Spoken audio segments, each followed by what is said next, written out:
Hey everyone, Sam here, also known as Mr. Stainless, and today we've got an exclusive look at the Daybreak DLC for State of Decay 2, thanks to the folks over at Xbox UK. Today what I'm going to do is go through everything we've learned about the DLC and showcase some of the gameplay from the stream. But before I do, if you do like today's video, why not hit the subscribe button down below? I upload 2 State of Decay 2 videos every week to keep you prepared for the coming apocalypse.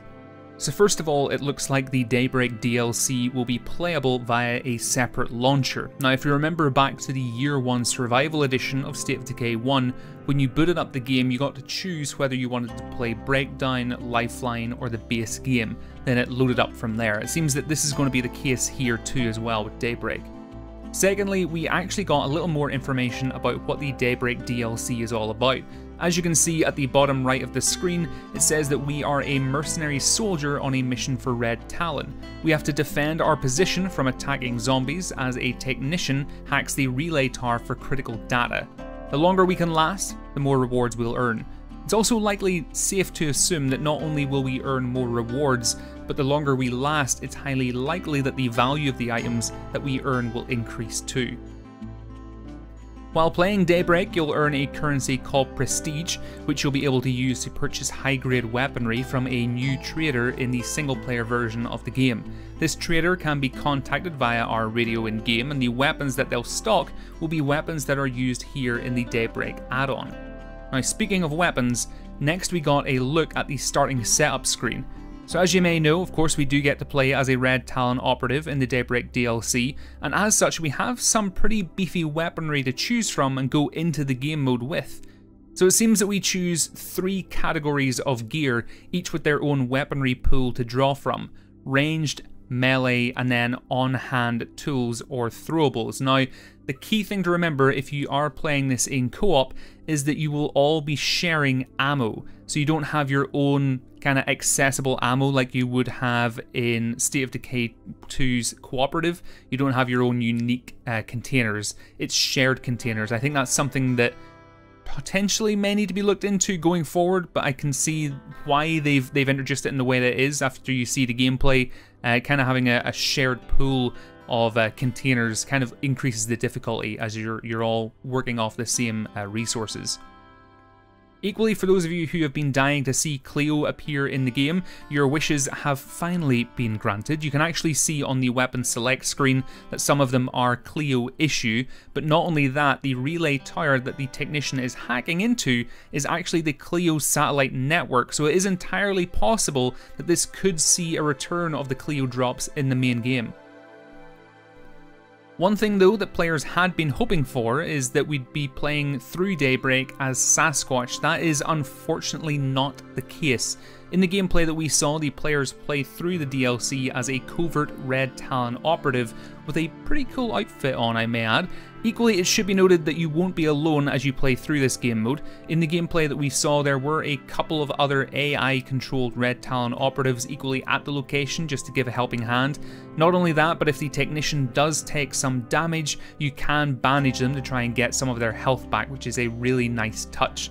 One thing I would say is that the reason why you have a couple of extra Red Talon operatives at the base in the Daybreak DLC is in case either one of you dies or you potentially get the Blood Plague. I'll tell you more about that in a second. But next we did get a look at the approximate length of the Daybreak mode. Although it is a wave-based mode, it isn't endless. If you look up at the top left of the screen, there is a 7-bar indicator, which means there are 7 waves, all increasing in difficulty each time. And those bars will fill up, which will indicate how much of that specific wave has been destroyed. I actually prefer this over an endless mode. I think with something that's endless, after a while it's hard to tangibly increase the difficulty further. There's only so many zombies that the game can throw at us and not have the entire game crash. Equally, I think it further enforces the point that Daybreak is an add-on. It's a side quest or an augmentation of the main game. You can jump into Daybreak, play a few rounds, and it'll maybe only last about 30 minutes each time. This isn't like the Breakdown DLC that we had for State of Decay 1. One side point is that obviously as the zombie hordes fall upon the walls of your defensible base, they will gradually take damage. You are able to repair them and rebuild them, and of course you'll want to get on that as quickly as you can to try and control the flow of the undead. One massive thing that we got to see, which is something I felt was coming for a long time now, was actually Blood Plague freaks. So the guys from Xbox UK were actually attacked by a couple of juggernauts that had been infected with the Blood Plague. Now we didn't get a good look at it, but we can assume that this jug will be even more deadly than the standard big boys we've come to know and love. Now this juggernaut can infect your defenders with the Blood Plague if you're not careful also. And there are a couple of instances where you can see the area of effect attack that the juggernaut does, the ground slam, actually leaves a Blood Plague residue that we would see coming out of the Blood Plague hearts. Whether that does a kind of lasting damage to your survivors if you walk into that, I'm not sure. We'll have to keep tabs on that as well. Now as you take down waves of zombies, you'll get care packages with ammo, new weapons, wall repair kits, and other tools and deployables that will help you keep going. Now one of the deployable pieces of gear was a minefield, which was actually pretty awesome looking. I assume that this will work very similarly to the mine traps we were able to put out on our outposts in the first game, only on a much smaller scale. It equally seems that we're able to remotely trigger the mines as well, rather than have them be triggered through proximity, but it's potential that it could work both ways. One final thing is that we got to have a look at how much prestige we'd actually earn based on our kills. Now of course this is all subject to change and final balancing, but it seems we'll get very little for killing standard zombies, which you would expect, we're going to be killing tons of them. We'll earn about 0.5 prestige per bloater kill, 5 prestige per feral kill, 10 per juggernaut kill, and a whopping 100 prestige per Blood Plague juggernaut kill, which is pretty impressive. I think what that's trying to communicate to us is that those Blood Plague juggernauts are going to be pretty tough to take down. But folks, those are the main things that I got from the initial gameplay that we've seen so far. I'll be sure to keep an eye out for more Daybreak streams and any other information that comes out about the mode, but honestly, I might have to eat my own hat on this one. When I first heard about the Daybreak mode, I'll be honest, I wasn't really too impressed, and I thought it was just going to be a really boring, really run-of-the-mill mode that didn't really add anything to the game.